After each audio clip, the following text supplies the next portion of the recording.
Well, good morning, everybody. I think we'll make a start. We seem to be a little bit behind 9 o'clock, but never mind, we'll make a start anyway. So for those coming in, please come in and find a seat. So good morning, everybody. Welcome to the What's New conference, and indeed welcome to the BT Tower. Wow, I never thought I'd get to say that. This week, in fact, we had Sadiq Khan saying he was the boy with the golden ticket. Maybe that's my turn this week with the welcome to the BT Tower. Anyway, this is clearly one of the great British landmarks, and we're here for the day. I have to say very many thanks to Neil Edmonds from BTFS, who's over to the right there, who's the next speaker for obviously providing this wonderful facility and hosting. And indeed, thank you very much, Nigel Warwick, for putting on the event and all of his team for making it happen. And of course, for all of you for attending.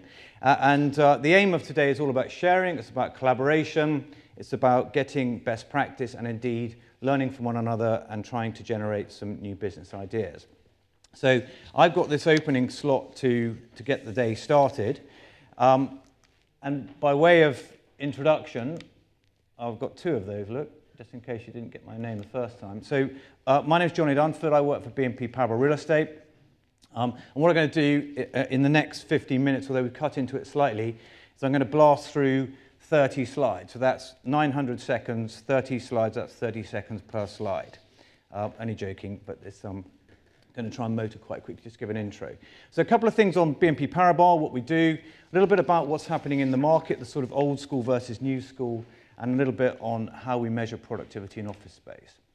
So some years ago, we went into the recession.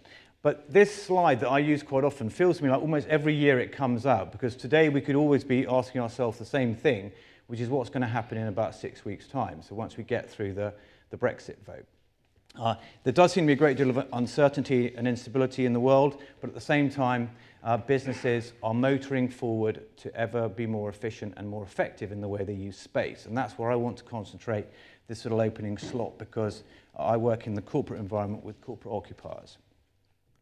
A little bit about BNP Paribas, because BNP Paribas often gets confused. This is a big slide, but very simply, it shows that it's a big bank that employs an awful lot of people, has a turnover of about 5 billion euros, and we also have a real estate business, which is essentially an advisory business, so not dissimilar from a Cushman & Wakefield, a CBRE, JLL, and similar, albeit a little smaller. And our target market is the mid-cap, and particularly with the European angle. And when you look across Europe, you'll see that that little diagram on the right-hand side with France there, not surprisingly, being a French-owned business, there is a very strong platform in France, and you can see 3,800 employees across 17 countries. So it's a big operation, and I just really wanted to quickly flash that up, because sometimes people get confused between the real estate business and the bank. So that's where we are. We're fully owned by the bank, and therefore there is very little debt and not too many shareholders to satisfy. So what about the market then, the old school versus the new school? So this is a theme which I think is quite a useful one to deploy, because it feels like what's happened is we've motored very quickly from this sort of old school, old office environment with multiple inputs, lots of paper and lots of pieces of information coming in, to an altogether much more transparent world where people are operating remotely, information is coming into mobile devices and the like. But the question which sort of then follows is, can we cope with it? Because it wasn't that long ago that we all thought we'd be sitting on our verandas at home, playing on our mobile devices, and we'd all be perfectly connected and life would be great and everything would sort of work out very nicely. But it feels like the challenge that we're all facing is one of how we cope with it. And arguably, part of this is due to our trend toward consumerism. Because right now, every single one of us, when you want something, you want it now, you want it at the cheapest price, and you want it at the absolute top quality. And all of those brands which are on the slide there are doing exactly that.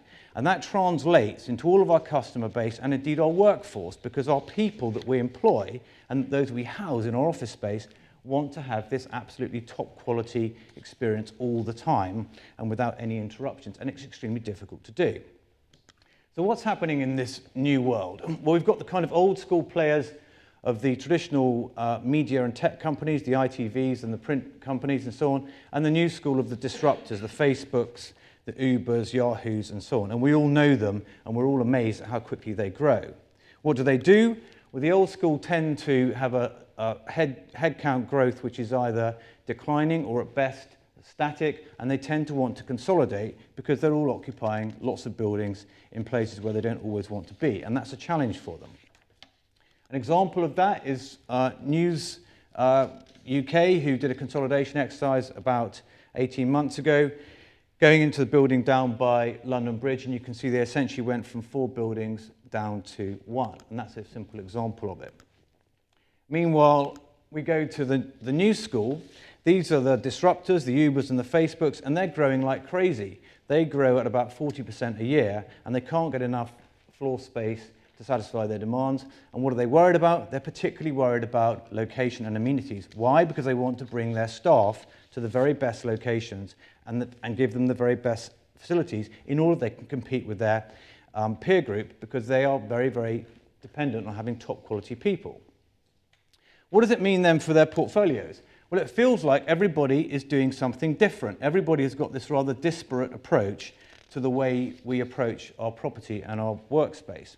And just chatting very briefly on the way in here, it feels like even in the 5 minutes or so conversation, everybody's got the same issue. Everybody's struggling with getting corporates or businesses to recognize that a short-sighted decision-making process is not going to work, because we don't optimize our investments and we don't therefore make good decisions. And that seems to be a very common theme. So surprisingly, for an industry which is based around people, we're only just beginning to make the connection between technology, buildings and people. And at this stage in the cycle, you'd have thought we'd have kind of worked it out by now, but we don't seem to, and we seem to have this incredibly love-hate relationship with technology and how we master it. I picked up this book by a guy called Richard Watson, which is called Digital versus Human. It's quite a good read, and basically it's saying, how do we make sure that we harness this technology to make it work for us rather than us work for it? Because that does sometimes feel like some buildings are organised more to suit the technology and the kit rather than the people. A couple of quick examples. Here's your old school type players, the Regis, fairly traditional sort of layout, and then on the right-hand side, the WeWorks and the office groups with open ceilings, football tables and the like. And football tables, let's be honest, that's a little bit of a gimmick, but more importantly is what are they serving to do there? What they're serving to do is create space where people can move around and interact. It's happening all over the world. In Los Angeles, this is an office suite inside a big building. You can see it's at the top. They've got some nice big open spaces there on the right-hand side. They've got fantastic screens which allow you to use Google Earth and the like to show off properties anywhere in the world. You can just zoom in, and on the left-hand side you can see that big screen which is about the size of this thing, which is touch sensitive and perfect for doing client briefings and the like. Also, this sort of interactive space for small meetings where you've got a big screen there for internal meetings and bringing things together. So it can happen. But how do we measure productivity? This is something we've been working on at BNP Paribas Real Estate. We use Leaseman Index quite a bit. But what we try to do is condense the information into a very small amount of space, i.e. 2 sides. So here is a very quick summary of what's happening on one particular site, trying to put all the stuff onto one page. So very simply, what's the business unit trying to do at the top of the page there? What's Leaseman's survey? What's the occupation on the bottom left? And on the right-hand side, some numbers around things like rent and so on. So that's the factual stuff. Then what you do with it comes on the next page in a very simple SWOT analysis. So the point of this slide really is just to show that trying to put information into a small amount of space so it's readily digestible, and we can therefore measure productivity. So that brings me to the end. It's not all about escaping from the sharks, but it feels like there's definite opportunity. I think today is all about, as I said earlier, sharing, collaboration, and trying to optimize opportunities for all of us. So that gets me to the end of my opening slot. I hope that gives a flavor for the sort of things that I'm expecting we're going to cover today. And I shall obviously be available throughout the day for any questions. I look forward to getting involved in discussions as the day goes on. So we started at 7 minutes past. It's now 17 minutes past. So I actually got through the 900 seconds by saving, probably about 80 or 90 in the process. So not too bad. So I now have the pleasure of introducing Neil Edmund from BTFS. Neil, as I mentioned earlier, is our host.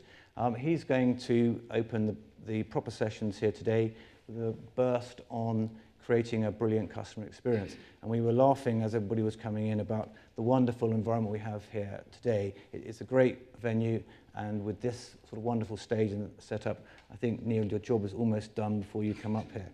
So thank you very much, Neil. Look forward to hearing what you've got to say, and have a good day, everybody. Thank you.